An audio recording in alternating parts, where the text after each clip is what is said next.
We're in the middle of a spiritual revolution. More and more of us are waking up, questioning old systems, and feeling this pull to connect to something deeper. But let's be real. That awakening, it's not always easy, and it's definitely not always clear. With so much spiritual noise out there, from TikTok trends and instant manifestation promises to endless gurus and wellness products, how do you know what's real? How do you tell the difference between truth and trend? And most importantly, how do you trust yourself on your spiritual path? That's exactly what we're talking about today with the incredible Dr. Amy Robbins, clinical psychologist, spiritual teacher, host of Life, Death, and the Space Between, and Our Soul Sister. Amy has a gift for blending science and spirituality in a way that feels grounded, empowering, and totally real. Together, we're getting into practical spirituality, what it means to truly listen to your intuition, how to spot spiritual red flags, and why the most important tool on your journey might just be your own inner compass. If you've ever thought, am I just making this up? This episode is for you. Let's dive in. Hi, Amy. Hi, Karen. Hi, Rob. Hi, Hi, ladies. Amy. Oh, this is I'm such a excited. needed conversation. It is. Even in preparing for it, we had to figure out a way to cut down all of the questions that we have. It's something that I've really been feeling a lot of lately, especially around the spiritual clutter aspect. It seems every time I open up Instagram, there's another spiritual guru, practice, modality, and I almost don't want to look anymore because I feel that sense of almost anxiety when I see all that's out there. Yeah, so I think that like so many things, it's like the pendulum swings one way and then it has to swing back. And it really does feel like the spiritual gates opened, which is amazing, but it's really hard to distinguish what is genuine, real, and what is just charlatans. There's so many people out there hanging a shingle, calling themselves mediums, shamans, astrologists, numerologists, whatever it is, any of these sort of new age modalities that you really have to use a lot of discretion in figuring out. And you both together with the Seeking Center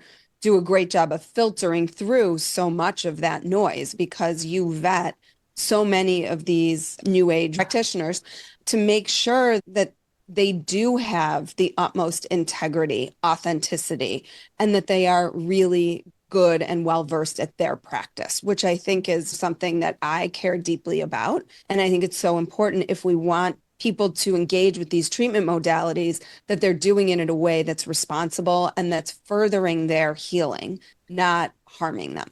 Exactly. And then the other thing I know we will get to is also what I find in people being able to trust themselves. We are doing what we can to vet trusted practitioners, as you just said. And then I think you as a person need to be able to trust your own inner compass and your own knowing, first of all, of what feels real, but then also being able to trust what you're feeling and seeing. So that's a whole other part of the Right. conversations we may get to That today. might be part two, But I do want to bring that up because people don't always trust what they feel and see. which takes time. Again, how I think of all of this is always psychological, spiritual. Like I'm always looking through both lenses. And I think when people don't trust themselves psychologically, they're not going to trust themselves spiritually. Just like when people can't set good boundaries psychologically, they're going to not be able to set good boundaries spiritually. And I think these two always go hand in hand. They're not separate. We've separated them, but they are very much one and the same. And so much of this gets conditioned out of us when we're young. And now it's like we need to find our way back to it. So, Yeah. what are you seeing from that perspective that you have in terms of the way people are approaching spirituality? And I'm talking about people that may come into your practice or people that are listening to your podcast and so you're hearing from your listeners and viewers. What are you seeing? And Amy, as you're explaining that too, I would love to also know how are people defining even what spirituality Oh, is? that's good. So, how people define spirituality, obviously, everyone has their own definition. And really, I think it is coming back to oneself, like really coming back to knowing yourself deeply and knowing that there is a deeper meaning, a deeper connection, a sense of oneness, a sense of expansiveness that any of us can access at any time. Lisa Miller says this, Dr. Lisa Miller, who wrote The Awakened Child, The Awakened Brain. She does research out of Columbia University Teachers College. She teaches on spirituality. She speaks on spirituality. She says spirituality is not something that we have to seek out. It's there for us already. It is innate. Yes. And that's when I said earlier, it's something that we find our way back to. And that's the problem with gurus and all these people who say, I'm going to teach you spirituality. No, I can show you your way back to yourself. Again, psychological, spiritual, there is no difference. I'm not going to teach you anything. I'm going to help you through all these different tools. Everything that you all talk about on the show are all tools to help people find themselves, to be honest and truthful with themselves, to listen to that inner voice, to connect with something bigger than themselves, to find meaning, to find purpose, to be able to tap into the essence of their soul, the qualities that their soul is here to express in this lifetime so that their soul can continue to grow. That to me is what it means to be a spiritual being. It's not, I had a medium experience and connected to my dead loved one. That is one potential. Yes. One potential experience when you have a spiritual connection. But that isn't the soul experience. Thank you for saying that. I think the more we can talk about that, and the more we can talk about the fact that nobody besides yourself can tell you really about who you are. You know who you are. And there are people and resources and tools that can help you better connect, as you said, to who you are. But if anyone starts telling you exactly who you are or what to do in a way that feels, you can feel it. You can feel it in a way that doesn't feel genuine or feels super bossy. You gotta run away. Literally. Well, and Amy, I love what you're reminding all of us of is that this quest that we feel like we have to be on for spirituality, it's not a to-do list. It's not a thing that we have to learn so much. It is really that coming back to ourselves. And we can just go outside on a beautiful walk on a gorgeous day and drink in the earth's beauty and feel spiritual. It's not like we have to learn how to meditate or how to do yoga or doing all the things. They help and they can open us up in new ways. But at its essence, at its core, we can overcomplicate it, can't we? Absolutely. And it's not like my day to day looks that different, right? Yeah. Like I still, what is it before spiritual awakening, wake up, do laundry? After spiritual awakening, wake up, do laundry. I probably misquoted that, but it's something like that. What is different is how you show up in the world and how you engage with life. I think that is for me what has been the most transformative. It doesn't mean that I don't still feel deeply sad. It doesn't mean that I don't feel deeply anxious at times. It means that I am completely aware and in relationship to that in a way that doesn't overwhelm me and that allows me to be in that space, acknowledge it, and let it move through however long that takes, just what it is. And I was going to say, going back to what you said about that it's not just about having that experience with a medium.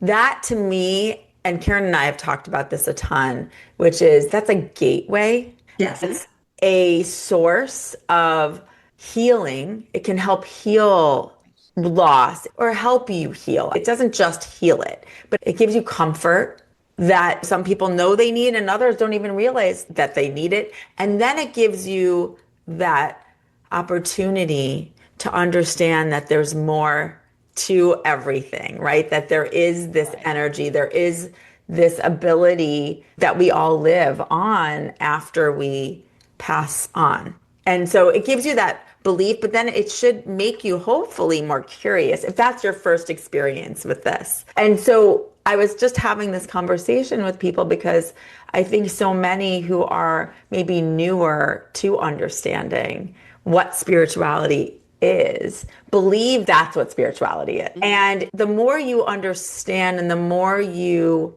have experiences, whether that's with a medium or with meditation or in nature, Karen, as you were just saying, or prayer, right? The more you understand, it's so much larger than that. And it really has to do with you. It all comes back to you, and these experiences just can help you better come back to you and why you're here. I always say, probably for me, my two most profound spiritual experiences. One was at my son's bar mitzvah and my daughter's bat mitzvah, standing on the bima. It was dark. It was Havdalah service, which is an afternoon service. My whole family was up there and looking at my child. And then the other standing and looking out at all my family and friends when we were saying the Havdalah prayers and everything, and feeling this just completely open heart. Like everything felt open and I felt flooded with love. I could even cry just repeating it. Like it was the only thing in that moment that I could feel was like pure, unadulterated, unfiltered, unconditional love. And then the second moment that I always remember is being in Michigan. It was a blizzard, and I went outside and I felt like I could hear the snow falling. It was so peaceful and so quiet. And I remember it so vividly. And I've had a lot of experiences with visitations from loved ones and intuitive hits and psychedelic experiences and this breathwork experience that I was just telling you both about this weekend. And those two experiences for me stand out as the potentially most spiritually connected experiences I've ever had. And they're simple. There just wasn't a modality that you had to learn. It was just like literally really Yes. living in that moment. In that present moment. And that's Yeah. what spirituality helps you do, is it brings you into presence in a way that is difficult to get in this crazy world. And especially when there's so much, like you asked, so much getting thrown at us. Do this, do that, practice this, practice that, pull these cards, read your astrological chart. Again, all of these are potential portals to a deeper knowing and deeper understanding of yourself. And that is right now what we need more than anything, because we are so disconnected. So That's a good segue to this next question that we wanted to ask you, which, as we see in Instagram and the media everywhere, people are waking up spiritually. There is a thirst and a hunger for that information and for learning. And yet, I feel there's also that disconnection, that feeling of overwhelm, of feeling lost. How do you explain that? And what are you seeing in your experience with people that you work with? So I think that what we're talking about is like continued growth. And I don't see it as not knowing enough. I see it as an opportunity to just continue growing and learning. And until you're dead, and we could argue beyond, we are always in that mindset. I think once we get to a place where we're like, oh, I've got this. One, you'll get a curveball thrown at you that will show you absolutely do not. But two, that's where we really do stop learning and growing. And I think that this is a lifelong journey. And if we think, oh, I'm just going to do X, Y, and Z, and then I'm going to have arrived, that's actually probably the beginning. Like a spiritual awakening or these profound spiritually transformative experiences that people discuss, that they think of, that I had, Robin, that you had, Karen, that you had. So near-death experiences have had, that's like the beginning of the journey. Exactly. Everything Yes. that comes after, it's That's that right. integration, it's that living life, and it's knowing that you will still feel all the human feelings. This isn't an attempt to escape the human feelings. Exactly. That's very important, honestly. Yes, because so many people think, oh, if I'm spiritual, then I shouldn't feel X, Y, and Z. It's actually the opposite. If you are spiritual, you should feel all of those things more intensely. You're just better able to cope with your feelings because you believe, you trust, you know that there is something more, something bigger, something greater that is out there either guiding you, even if you don't believe that there are reasons that what is being presented to you, even if they are the worst thing that you could possibly imagine, they're there to help you grow. And no one wants horrible things to happen to them. I don't, it's hard when we talk soul contracts to think that someone would have contracted sometimes for the life that they have in front of them, even though I do think we do. But if we can engage with life in that way as more of a dance of like, how is this here to show me, to teach me, to help me grow? Then even in those times of overwhelm, you can allow yourself to feel overwhelmed and also trust. Yeah, I think one of the best examples that we may have even talked about on the show is Viktor Frankl's book, Man's Search for Meaning, because he was in the Holocaust and yet he was able to find meaning even in that and endure and survive. And when we talk about that kind of Strength. Resilience. When you talk about that resilience, and listen, we know that people are enduring so many different tragedies, let's say, in the world at the moment, but it is about feeling yourself through. Even in these horrific situations, there is a reason we're feeling these things. And I know that's an extreme example. But even on a daily basis, there are disappointments that come your way. It's how do you feel through it and know that there is a bigger meaning to all of it. So we talk about spiritual bypassing. We can't just spiritually bypass it away, but we can feel through it and know that there is a bigger meaning to these experiences because we're a soul. We came to be a human to feel. And that is important to feel these different emotions, but as you said, move through them. Yeah. And sometimes they don't just move through in a day. No, and sometimes they are lasting remembrances. But I always love to say being able to look back at the things that you have been able to weather and move through, they're like the little pearls on your necklace of life. They're wisdom that you learn and that shows that you can be resilient. It shows that you can still show up with hope, even an expectation of what your life can be. And whatever you've learned from those experiences, you can give back to other people. But it's always having to move through it first. As you said, Robbins, like you have to be able to do that. What are some of the biggest misconceptions or spiritual expectations that people come to you with, Amy, that maybe are holding them back too and really fully experiencing their life? Spiritually, people think when we talk about like guides or intuition that they're going to hear this like loud voice screaming at them. And sometimes you do hear it and it feels different, but other times it doesn't. And so I think that's a big misconception is that suddenly you're going to have a spirit guide screaming at you. And again, sometimes people do hear a voice and they're like, oh, that is definitely not in my mind. That is clearly external to me. But other times it's much more subtle and can show up in much more subtle ways. And this is why presence is so important, is because if you're not present, you're going to miss the subtle ways in which it shows up. I think the other thing is what I talked about a little earlier, which is that spirituality is something like you need to buy and Oh my God, please talk about that. Yes, that where people are selling you, you have to do this course or you have to buy this product. Yeah. And that is some way going to suddenly make you spiritual. No, it might be a great course to take to start you on the path of opening you up in some way. But again, spirituality is innate. You don't need to buy something to make you more spiritual. You need to find your way back to yourself, to the essence of who you are, to your soul, and express that here in this lifetime.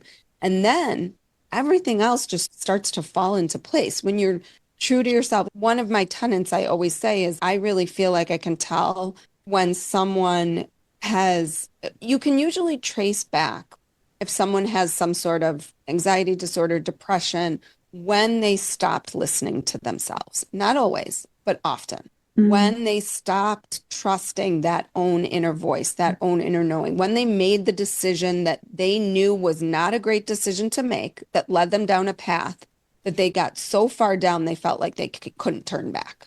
And if you go back to that decision point, you can see how what was someone at some point really being true to themselves. And this is sadly what life does to us, right? We choose a career we didn't want to choose, but everybody told us this was the right path for us to go down. Or we choose a life partner, or we turn right instead of left. Whatever it is, we've all had those decisions in our lives. I was lucky enough that mine was at 22, and I had basically a complete breakdown because I was so misaligned. And I knew I could continue down one path, but it was not going to feel good and it was not going to be easy. Or I could step off the runaway train, which was a hard thing for my ego, and switch gears. And I think that when we look back in people's lives, we can see where those choice points happen.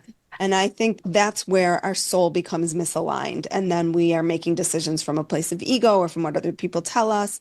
And when we can find our way back there, again, that's when we can find our way back to our own spiritual selves. On that note, like people going back and thinking about those choices, sometimes those are in childhood where you trusted somebody and they let you down. Like it's those points too that start to lead. There's the little things that add Right. up to Right. maybe then when you're 22 and thinking, wait, what am I doing? Like it's all those points. And that's where somebody may be able to help you, whether that's a psychologist or an energy healing practitioner can sometimes help you. That's where it's Mm-hmm. useful to get the help. It's not an automatic dial of turning on the spirituality. Does that make sense? Yeah. That's where those are a person or modality, maybe a tool. And then it's going within that tool to find the trusted practitioner or resource for yourself. That's the best way to use what I know we're all always talking about and the people we're introducing you to. Yeah, I think you're absolutely right. And I think that's a really good point. And I always say, when we're young, right? Like you mentioned, like maybe someone you did trust took that trust away from you or taught you not to trust yourself or believe in yourself because we're vulnerable and we trust those around us to keep us safe and protect us. But I think even the smallest things, when kids are little and they say something like, "Are you sad, mommy or daddy? Why are you sad?" And we look at them and we say, "I'm not sad. Everything's fine. Why do you think, why would those tiny moments chip away at someone's ability to trust their intuition 1,000%. because people inherently know. Again, that's not something you need to teach a child is how to read emotions. They know, they can feel it. They're feeling I'm beings. so glad you're saying that because I think in that situation, as parents, you think you're protecting your child, but, and of course, there's times and places where you have to dull something a little bit so that it's Mhm. not as hard for a child to understand. But telling your child that you're sad is okay. It allows them to know Yes. they can be sad too. And it Yeah, I think allows them so. to know that they can trust their knowing and their reading of them. That's huge. And I'm sure that's why people end up in your office later in life. Well, I think It a lot of is. us have been taught by our own parents ahead of us to do that. That's Mhm. how we learn from our parents, and we tend to bring that to our own teaching.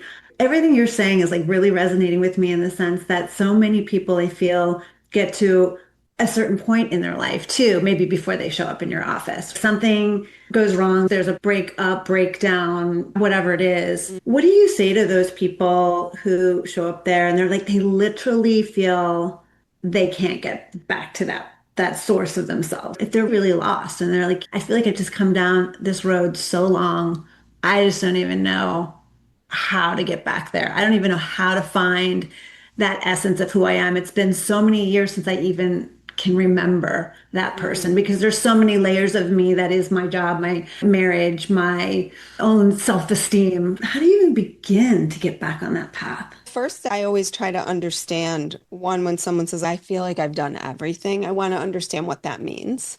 Because you could feel like you've done a million things in your own mind, but what have you actually really done to dig in? And then I always like to give people hope. I can hold that because I've seen it. And I know that other people might not be able to because they don't do what I do. So they don't see someone that comes in literally in a disastrous, and I've seen some I'm sure. bad, horrible, abusive, terrible relationships, horrible, tragic loss, like abuse, you name it. I've seen it over the course of I've been practicing almost 20 years personally, and then my 5 years of training before that. And I was in community mental health. So I saw some basically, it's a step down from like an inpatient unit because you Mhm. get whoever can't afford care comes into community mental health because we can subsidize care. So I've seen such an array of mental health issues and I've seen people get better. So I know that they can, and I know the human spirit. So sometimes I say to people, once we've established a relationship, I say, I know it's really difficult for you to understand that you one day won't feel this way, but I can hold that for you right now. I can hold the fact that I know you will feel better at some point. And it might take us a while to get there. And sometimes it takes years and years, but I've seen it. I can tell you hundreds of stories of people who've transformed their lives through our work together and more through their work. I Well, don't see right. That's myself. you're a facilitator, right? Yes, I Yes. always say I am a guide. And it's funny Mhm. when people then say to me, they have the little voice of Amy, and we now call it WWAD or WWAS. What would Amy do or what would Amy say? Like they have now internalized that experience of me, but that also becomes that experience of their own higher selves in Yes. some way. They're attributing it to me. I don't think it's me, Amy. I think it's me encouraging them to trust their inner voice, to trust the soul of who they are, to know what they should do in certain situations. And again, it doesn't mean that sometimes you don't still do the thing you know you're not supposed to do, but that you know it's there and that you can tap into it at any time. That's so helpful because I think there's often those times, I think we've all felt those times when we felt so overwhelmed. It's hard to know how to get back to that feeling. I always love to think about myself. I have a 4-year-old grandbaby now, and I always say to Robin, we should all be 4-year-olds because there's the joy that they have is so pure. They are so present, and they don't even have expectation really of anything. And yet the happiness, the bubbliness, the juicy curiosity that they have is what I try to remember is really my essence too. And when I can get back to those moments of just like you were saying earlier about the family, about standing there together and just drinking in that joy, that is spiritual. Like it is not something learned. It is, as you've been saying, so innate, and you just have to call it back and remember it again. So it takes some of the pressure off of feeling like you do have to do the work. No, just go back in time when you can remember that feeling, what that feels like. And that is your inner soul and spirit. And what you said is exactly true, is that those 4-year-olds, those 3-year-olds, they're all spirit. I held a baby this weekend, like a 4-month-old baby, and just her looking around Yes. and like bright-eyed and smiling. It was hope, right? All I could think of is thank you. Thank you for being. Thank you for showing me the light. Thank you for showing me what it looks like to look around and wonder and remind me what wonder looks like. And to your point, Karen, that pure joy, like even though she's not even talking, obviously, or anything yet, just her being. And that in itself, I felt like what a miracle. And it gave me hope in general and hope for her. That's what it represents to me. And that just completely pure essence of love and joy and wonder. And I think, Karen, to maybe answer the other side of your question that you were talking about in relation to everyday, kind of your own overwhelm, but I think certainly the overwhelm of the state of the world. That was going to be my next question. I'm so glad you're bringing this up. Yes. Is that you can only do so much. And I think that what you can do, each of us does have the power to help one person, to make one person's day better, to reach out to a friend, go for a walk, to pick up a piece of trash. And all of those things seem small. But if every single person did that, it would not be small. Yeah. It would be massive. And that's when you have a sense in spirituality of this interconnectedness. What I do impacts what you do, and what you do impacts what I do. And you can say, oh, yeah, but people are so this, and people are so that, and people are so angry, and the world is so hateful, and we're so divided. And yes, that's all accurate if you are in a place of like real fear and you're gripping so tightly. But if you put on the glasses of looking for where the world is beautiful, you will see those things just as much as you see the other things. Because on a day-to-day basis, most people just want to get up in the morning, maybe have a good workout, take a deep breath, eat some good food, make sure their kids are safe and healthy, and their partners and loved ones are safe and healthy, and that they're safe and healthy. And they want to go to work and come home and kick their shoes off and watch a good show on TV and go to sleep at night. And so we all really do want those same things. And when we get so caught up in all that's going on in the world, it is overwhelming and scary. And this isn't to bury your head in the sand and say, oh, I'm not going to look at that. But also, what are you going to do about that? Because if you're going to look at it, you better be ready to do something about it, even if that something feels small. Because that is the oneness that people talk about, is like my ripple in the ocean affects the entire ocean. I think that is tremendous, because I think what we are seeing in the world right now more than ever, because we can, because of our devices and because of that kind of connectedness, you're seeing such polarization, and you're seeing the extremes of everything and everybody. But to your point, when it comes down to it, we're just souls. We're more alike than we are different. Yeah. 1,000%. And so if you can do the little things and looking at each other as souls, as people, not putting all of these other adjectives to somebody, then you are doing something good in the world. To your point, then you can see the good in the Right. world rather than seeing all of the disruption. There, you can acknowledge it. We should acknowledge it. But on a day-to-day basis, I personally see more good than not. And I think too, it's very quick to assume that when you see somebody who doesn't look like you or who lives in a different part of the world, that they're different. It's different from me. I even have noticed since moving down here to Texas from New Jersey that just going out this weekend with some women that I've met here, we could not be more different. But we're different from socioeconomic backgrounds, education, all of it.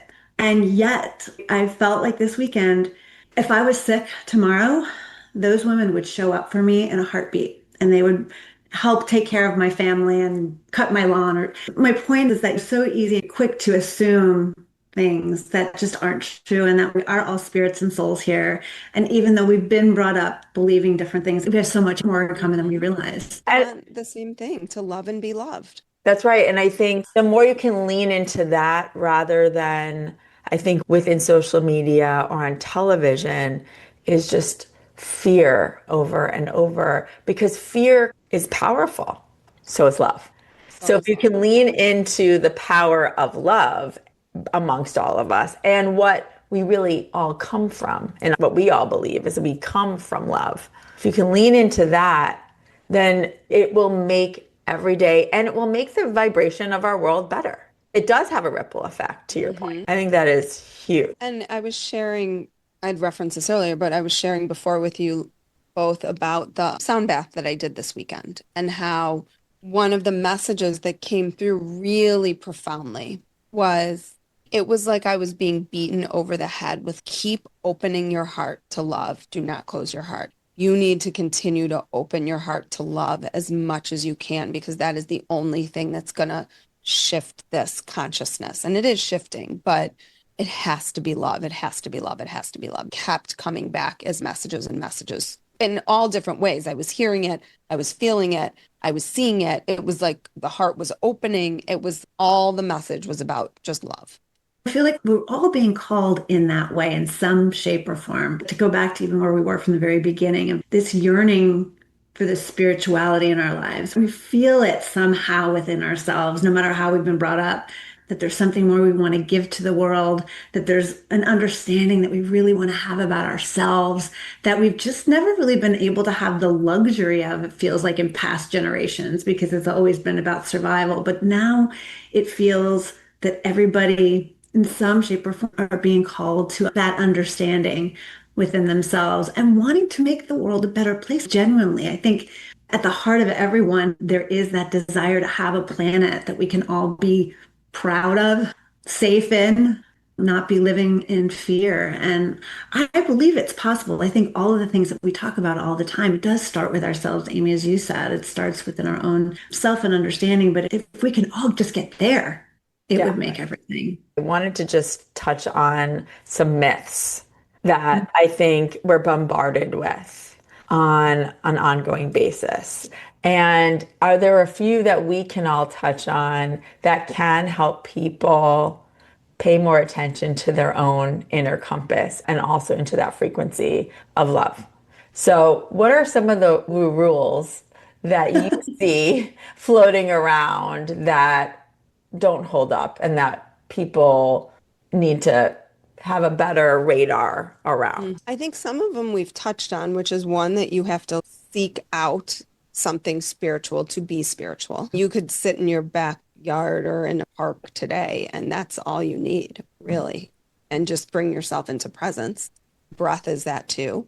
I think that you're going to have some sort of massive awakening, and suddenly everything's going to look different. I think that's a big one. I think that, like I said earlier, spiritual awakening can come on pretty quickly. You can just have experience that kind of blows the doors open, but then you can feel really raw and exposed. And so I think you can also slowly awaken to opening up and deepening your relationship with your spirit. Like spirituality is your relationship with your spirit. And thinking that any one of these tools is going to be the panacea. Exactly. Even with psychedelics, right? People are, we've talked about this before in the show. I think they're amazing. I think they have incredible power to open people up, but you have to integrate after.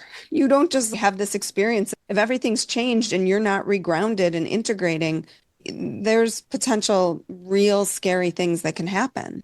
And so to think that you're going to just have this experience and the entire world is going to look different. Even people who've had near-death experiences where they come back and they're like, holy cow, everything means something different now. I don't see the world as I once did. They still need help making sense of all of that and integrating that experience because how they previously saw things and how they now do. Karen, it's not surprising you were trying to read the thing over my shoulder, which is a sign that I have that says what screws us up most in life is the picture in our head of how it's supposed to be. If you have a near-death experience and before that you were one thing and after that the world looks totally different, like what are you going to do about that? How are you going to make sense of that? So you really need someone who can help you integrate these experiences and help you break it apart and learn from it and grow from it and heal from it. And I think the key is help you and not make you feel like they are the only ones that can help you, that there is only one guru to follow. You are the guru. That is Right. really important for you to understand. There is nobody who is going to know better than you, but there are people who can certainly guide you. If anybody tells you they're the only ones and that you have to pay them a certain amount of money every month, forever, however long, or that you need to be isolated in some way, run away. Yes. Please. Yes. Because even understanding your astrology or tarot, all those things, they do not replace your intuitive knowing what that information is or isn't for you. And I think the other thing I hear about, I think we've all heard so much about, is this whole idea of manifestation. And I think that one's one that's really starting to bug me now because it makes it again feel like these spiritual tools are be all end all way of getting something. And I think we're missing the point if we think that manifestation is about getting to a certain state or having certain things or relationships in our lives. It's not really what that's about. It's the idea of visualizing what you would love to have in your life is great as a compass and a North Star, which to work towards those goals. But this idea that spirituality and manifestation go hand in hand, I think can be really confusing and misdirectional for people. And I think of it all as being in alignment. Things start to happen in people's lives that are seen as good, that are maybe a healthy relationship, financial abundance, a job that you love, children, partner, whatever it is, right? They happen more successfully when we are in alignment, when That's we right. are being true and honest with ourselves. And that manifesting doesn't mean that you have to be positive 24/7. I think that's a big myth. Your point, it is about an alignment. And sometimes that alignment means I'm sad. Sometimes it means I'm mad. Like it can be all the things, allowing yourself to feel and move through it. I love James Doty's work because he looks at the neuroscience of it. He has the book, The Magic Shop and the I Magic love, it's one of Mind. my favorite books. I have it over my It's one of shoulder. my go-to books. Yeah, me And too. sadly, he just passed away. Oh no, No, I didn't. I knew he was ill. Yeah. Oh, that book is fantastic. Big recommendation. We'll have that in our show notes. It's a really remarkable book. Story is remarkable because he literally talks about how he was able to make all of this happen Yes. to the point where he was buying a private island and then he lost everything because he lost. And this is what I always say about manifestation. It's not about what you want to have. It's about how you want to feel. Correct. And you have to get really clear on how you want to feel. Feeling rich is not a feeling. Feeling fulfilled is. So, and how that might show up might look very different. It Yeah. took me a long time to understand that. I'll be honest. It took me, I would say, into my late 30s, early 40s to understand, and I'm 50 now, but to understand what fulfillment means over these other things I thought I wanted, to be honest. Yeah, it's very much about being present. Like you're fulfilled in the moment and the whole manifestation idea is always about the future, right? Like when I manifest this, I'll be happy. That's Then I right, Karen. achieve that, I'll be happy. And you're losing where you are in the moment. And it's about going back to being that 4-year old in a way of what's really juicy about right now, what is not juicy. What am I supposed to be learning here? What is this teaching me? What is this opportunity I have to really learn something that will help me get to where I want to go? And that's something that I'm always reminding myself of too, because I think we're all like that. We're all like, oh, if only I had this job or this amount of money, I could be happy and not worry about anything anymore. And then you lose the moment, you lose where you are. And I think we also think that there's a time frame on it. We don't know. And Robin and Karen, we can all talk about this. That you've had a vision for Seeking Center. We talked about this 6 years ago, right? Yes. And I Correct. had a vision for what I wanted to do.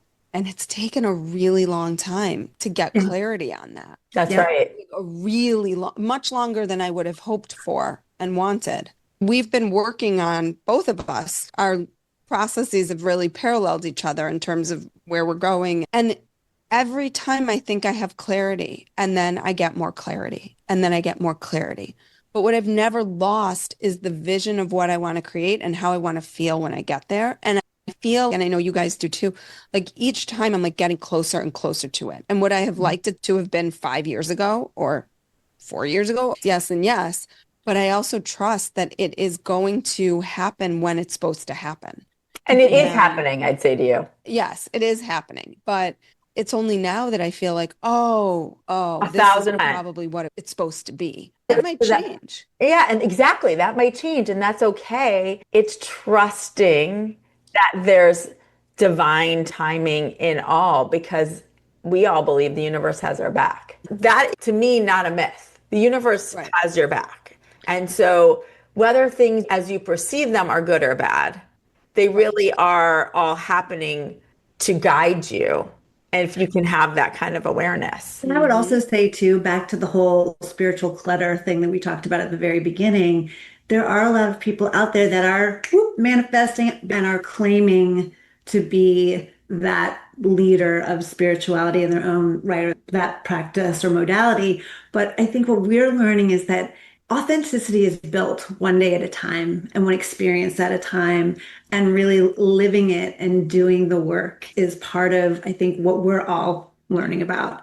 And that's not manifested overnight. That's one conversation, one experience, one challenge at a time. And I think that comes across as an authentic, real experience. And so taking the time, walking the walk, going the distance, all the things I think are so important. Robin and I say all the time, I think if we had manifested what we had envisioned when we first started Seeking Center, it could have potentially put us off on a path that we couldn't have sustained. Whereas what we've done is we've built, it's every little piece of the foundation we have built with our own hands one day at a time. We haven't rushed it. And I think that's going to give it its longevity. And you both know what it takes to build something because you've built things before. That's right. And having authenticity be the foundation, right, is the key. Yeah. We're not claiming we know it all. We love to learn and we love to meet people who can teach us more. And then share it. And we have just scratched the surface here. We hope that everybody listening is walking away with a better understanding of how to navigate the world at the moment and their lives. And what we want to do in our next conversation is really dig into intuition as your superpower and trusting that, and then making spiritual practical for yourself. Thank you, Amy, for being with us today. I love talking with you. It just Always feels so like much we're just wisdom. So much wisdom, and you help make more sense of this world and living this life. And keeping it real. I think it's important for all of us to remember that. None of us know all the answers, and we're going to have those days where we don't know it all. But having these conversations, I think, help all of us. Exactly. And if you're listening and you have questions, email us. You can Yes. find us or DM us. We will answer them the next time we speak, or try to, I should say. Yeah, we'll definitely try. What I have the beauty of is that I get to peek behind the curtains of people's lives. So I'm not just speaking from the experience of Amy. I'm speaking from the experience of seeing You really are. all of this. That's right. So visit dramyrobbins.com to find out more about her latest offerings and listen to Life, Death, and the Space Between wherever you listen to your podcasts. Thank you. Thanks, Amy. Thank Love you, you. Amy.